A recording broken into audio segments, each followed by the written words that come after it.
given them something, and you never receive a thank you note back? Right? Some of you are nodding, you know that experience. We like to be thanked.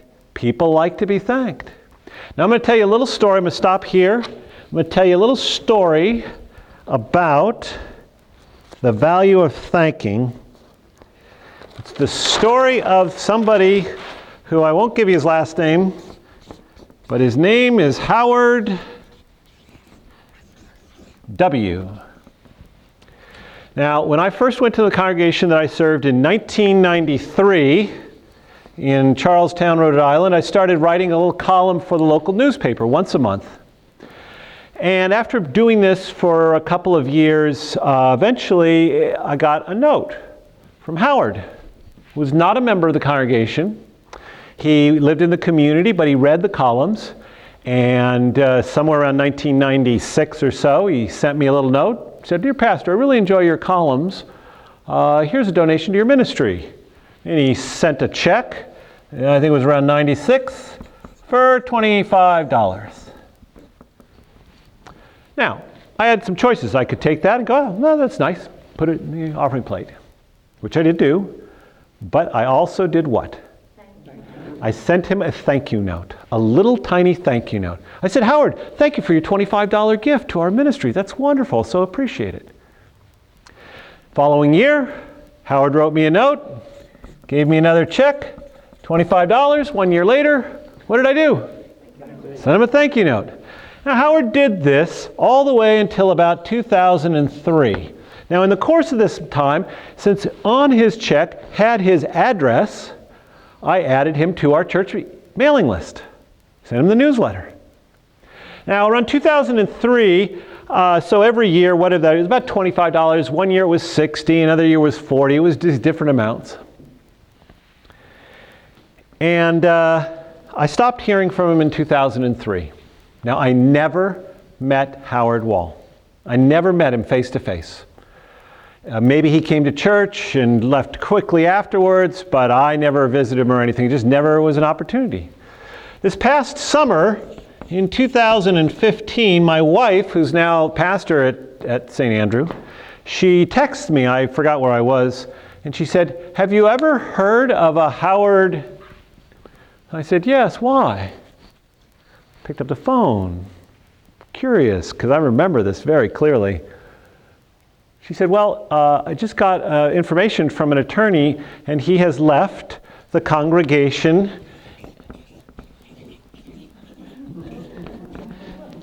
in his estate.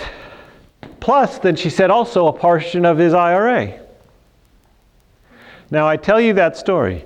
If that story doesn't motivate you to write thank you notes for people's gifts, I don't know how else to motivate you. Now, obviously, we're not writing these notes in order because we think, oh, this might be the person that might leave something, because I had no idea that this would happen. But you expressing thanks and gratitude, people value it. They appreciate it. They want to be thanked. The third thing on the bottom of that is tell. If you want people to give, you must tell the story of who you are and what you do. They will stop giving if they do not know who you are and what you do. People are not, in our day and age, they're just not automatically going to give. It's just not the way the world works, especially the younger the generations are. Now, here's something I want to tell you about the tell. You're thinking, oh, well, why do we need to tell them? Don't they know? Come on. Don't they know? No, they don't. Here's every congregation on the planet looks like this.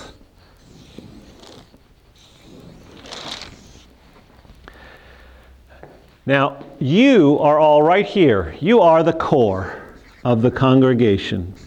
How do I know you're the core? Because you're here on what night is this? Tuesday night.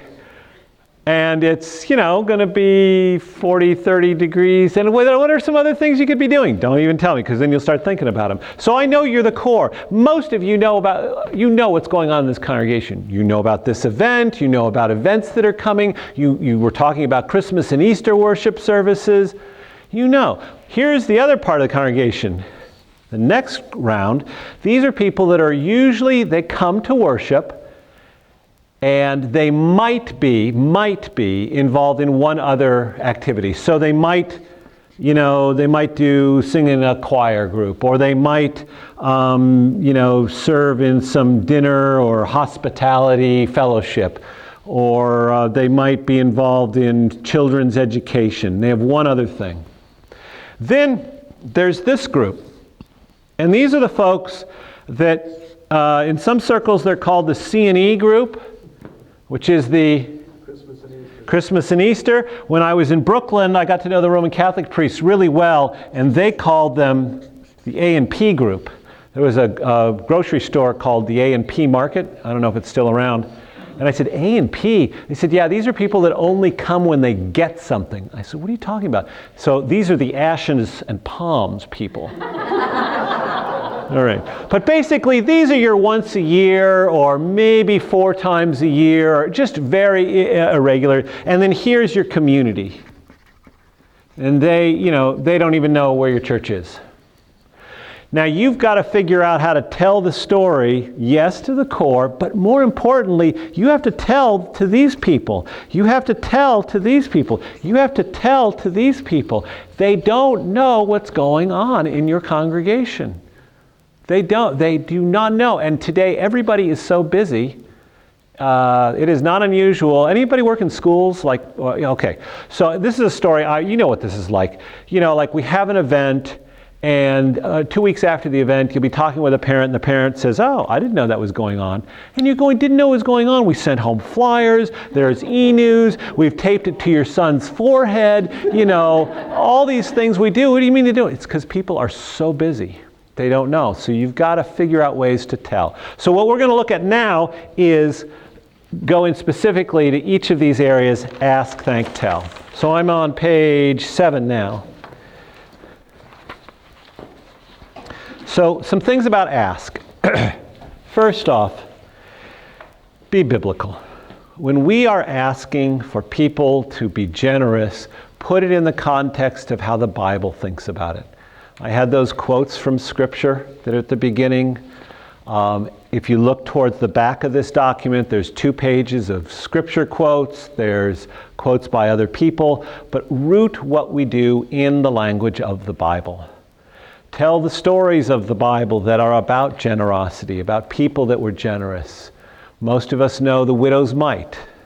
That's one example. But there are lots of other examples in the Bible. So always, always, always talk about generosity in biblical terms. I'm not saying you need to go on and on about it, but even if you're going to get up and make an announcement that, we're going to participate in a local food drive to help the hungry for Thanksgiving, simply add, and we all know the reason we do this is we have been fed by God through God's grace so that we can feed other people. I mean, just something as simple as that so that people are getting the connection.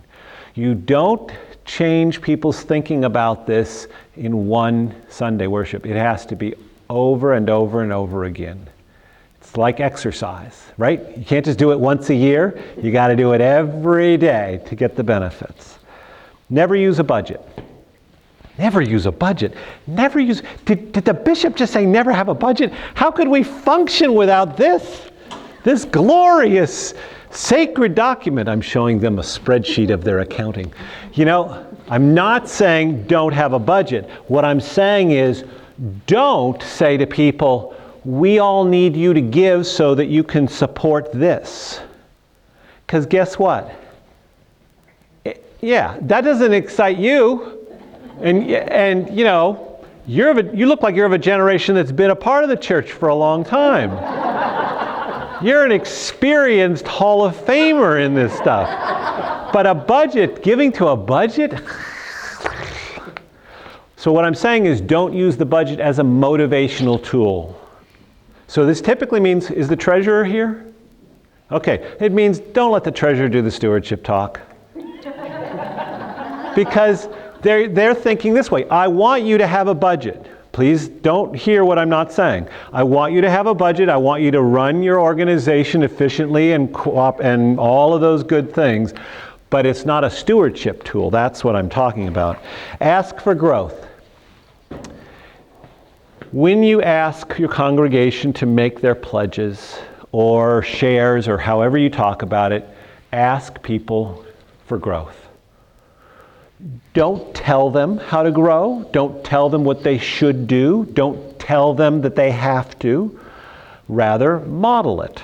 So, for instance, the best example that I have heard of this was one congregation for their annual stewardship thing in October or November. Their church council decided this together. They walked up in front of the congregation, and this was their stewardship temple talk. They got the most articulate person on the council to say the following: "Hello, my name is James. As you know, these are all the members of the church council of your congregation, and we have collectively decided that individually we will all increase our giving for the next year, and we hope that you will join us and do the same." And then they sat down. That was it. They asked for growth. They didn't tell people how to grow. They didn't even tell them how they were growing, because amongst their group there were some people that could add $25 a week, and there were other people, one single mom, who could barely add $1 a week, but she did. Now, some people think it was very effective because it was also the shortest stewardship talk, temple talk they've ever had, so maybe that was it. But it's just, see how that model is just so clear and simple, and it's asking for growth, it's saying what we do, it's inviting people to join without, it's not telling people. It's the talk about yourself as opposed to telling other people what to do kind of thing. Number 4, use estimate of giving cards. I assume you have some kind of pledge cards. Okay, good. Every once in a while I run into a congregation that says, no, we don't do that. We just let people pray, which is good. I'm glad people pray, but I think it needs to be written down. Be clear and direct, and do it right. In other words, send out letters that are nicely written, not run off on a mimeograph machine from 1967 that has that, remember that smell from school? In other words, it should look, I'm not talking, you don't have to have 4-color brochure kinds of things, but, do it right, put some time into it. Another things on this page that are important: plan your annual response program. Start planning in May or June. The reason I say that is because typically our congregations in New England have the following pattern. Nobody thinks about stewardship until the first church council meeting of the fall, which is usually September, and the stewardship thing's supposed to start the end of October, and you get to the meeting in September, which is the 3rd Thursday, so say it's the 21st, and people say, "Oh my gosh, we've only got 6 weeks to put together a stewardship program," and then they quickly, frantically throw something together. Start in May or June, because what's going to happen in July or August? Nothing. And so start in May or June, so that then when you come to September, your plan is already set to go. Now this, of all the things I've talked about, this is the hardest thing for congregations to actually do. They all think it's a good idea, but then they discover in September they should have done it. Conduct your annual program over 3 weeks at the best time for your people. Now, why over 3 weeks? Having just one Sunday is no longer enough, because oftentimes people are not in worship every Sunday. You might have a divorced couple who alternate Sundays. You might have people that go to New Hampshire or, something like that. Yes, I'm teasing Stephanie. But you have people that are away, so they're not there every Sunday. So you can have a Sunday, but you need to have multiple Sundays for people to respond. And also do it at the best time for your people. If you've read the book, you'll recall that Charles Lane talks about the congregation in Pennsylvania that always did their stewardship program on the 3rd Sunday in November. And he asks them why. It's a way we've always done it. What was the 3rd Sunday in November? The opening of deer hunting season. And basically it meant that half the congregation was not in worship. And well, why do you do it? Well, we've always done it. Well, move it. Now, some of our congregations, like I think the congregations that we have out on Cape Cod, when do you think is their highest worship attendance? Right, June, July, August. When, if I was a pastor of one of those churches, when would I do my stewardship appeal? Summer. Now some people might say, Well, but how's that going to fit into the fiscal year? Well, change the fiscal year. I mean, that's not that hard to do.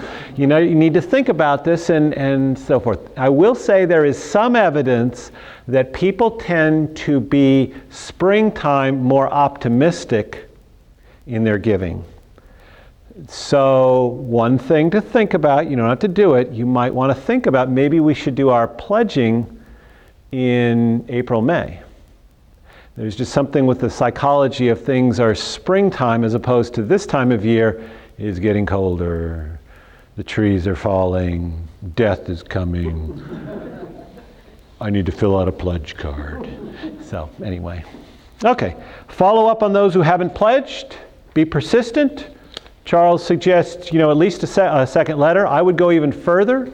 We're in the Northeast, you can be a little obnoxious. Follow up with a third letter, follow up with an email. Follow up with a phone call. Do all of those things. Most people in the Northeast are used to being pestered. If you're watching this and you're in North Carolina, completely ignore everything that I said and go on being polite. Number 4, personally thank all who have returned their cards. Personally. Now, I'm not talking about a statement. I'm talking about a personal thank you. Handwritten note. You get mail, I get mail. If it's pre-printed, computer generated, what do you do with it? Chuck it, put it on the table. But if you get something that's in a funny shaped envelope, maybe a square envelope, and it's handwritten, what do? Open it. You open it. It's the first thing you open. It might be the only thing you open. You have how many households? 66. I think you can divide that up. Even if we take the people here, each of you take 3, and just say, I want to thank you for your pledge. How nice is that? You don't need to know the amount. That can still stay confidential with the financial secretary. Financial secretary can simply give you a list. Here are all the people that pledged. Write them a thank you note. Have some fun with it at a church council meeting. All right, some examples. Those are all written in the book. I'm not going to go into that. You can read that on your own. Next page. What is the most effective way to ask for financial gifts? Here's a compilation from several different studies. They are in order from most effective to least effective. So I'd like to go around the room and everybody take a turn. So Stephanie, if you'll read 1, and then you'll take 2, and Ken 3, 4, 5, 6, 7, 8, 9, 10. Please. First, 2 people speaking face-to-face with the giver. 1 person speaking face-to-face with the giver. A personal letter on stationery with a telephone follow-up. Personal letter on stationery with no follow-up. A personal telephone call with a letter follow-up. A personal telephone call with no follow-up. A form letter with the giver's name typed in at the top. Telephone solicitation in which a group of people gather together and call strangers from a list of potential givers. Doesn't that sound like fun? No. The impersonal letter includes something like, dear member, and the salutation. An event. So which of these have you done in the last 2 to 3 years? Just circle them.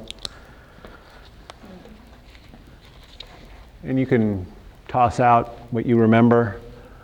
What of these have you done?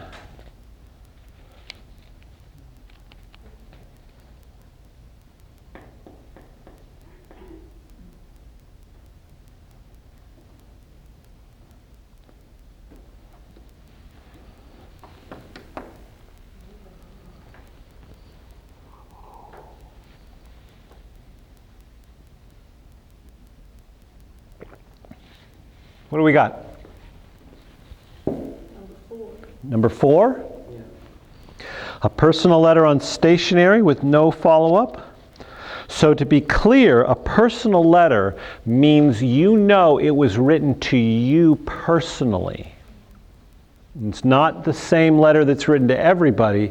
It's personal. I read the letter and I go, oh, this letter's to me. Dear Jim, I'm really so grateful you're a part of our congregation. I love the way you're leading that Boy Scout troop on Thursday mornings. And you come every Sunday and you're such a good usher. And I just want to invite you to be a part of a pledge. That's a personal letter. Right. So 7 is more personal, a form letter with the giver's name topped. So it says the same thing to everybody, but it says, Dear Jim. Okay. And you hand wrote it in? Okay. All right. I've had 10. And you've done 10, an event. Okay. So, how effective have they been? Judging from your giving, pretty effective. Decide to move up to a more effective. One of the things you'll notice about this is the higher up you go on this chart, the more work is involved, but also the more effective it is, which is true in life. So for instance, when I talked about the difference between the form letter, number 7, and number 4, obviously there's a lot more work to do a personal letter to everybody in the congregation, but it's more effective because people know they're paying attention to me. I think writing a personal letter to everybody would be easier than having to look them in the eye and speak to them one-on-one. I think so too. Yep, I think you're right. I think you're absolutely right. Yes. Oftentimes 1 and 2 are rarely done in our congregations, although versions of it are done when you do a capital appeal. And that's when you usually invite an outside consultant to come in, and there's a whole process of planning, and say you're going to renovate this and turn it into a basketball court, which you couldn't do, but you know what I mean, that kind of, or you wanted to renovate your sanctuary. And then a consultant comes in, and then they help train you in how to do 1 and 2. And I often say to people, if you've only done 7 and 10, don't go to 1. I mean, let's just move up a little bit. Maybe go to 4. Number 8 is, I've never heard that done in one of our congregations, but that's kind of a technique that, you know, you get phone calls all the time from people asking for donations from organizations. All right, just to wrap up on the ask section, I'm on page 9. The value of special offerings. Do you do special offerings during the course of a year for a particular ministry? What are some of the special offerings you do? Disaster relief. Okay, Lutheran Disaster Relief. World hunger. World Hunger. Good. So those are great. Yes, one more. I was going to say Thanksgiving, but that's normal. Okay, yeah. We do have others. All right. Good. One of the things that's unique about Lutheran Disaster Relief and World Hunger is that in Lutheran Disaster Relief, when you give, say you give a check for $50, how much of that $50 goes to the situation in Katrina or where? How much do you think of that $50 goes?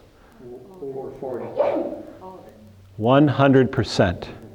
When you give to the Lutheran Disaster Relief, and you write a check for $50 or $100, 100% of your giving goes directly to it because all of the administrative costs for Lutheran Disaster Relief are taken care of by your mission support. Remember I mentioned that at the beginning? So that's how we take care of that, the administrative operational pieces, so that when you give to Lutheran Disaster Relief, it's 100%. And World Hunger Appeal, it's something I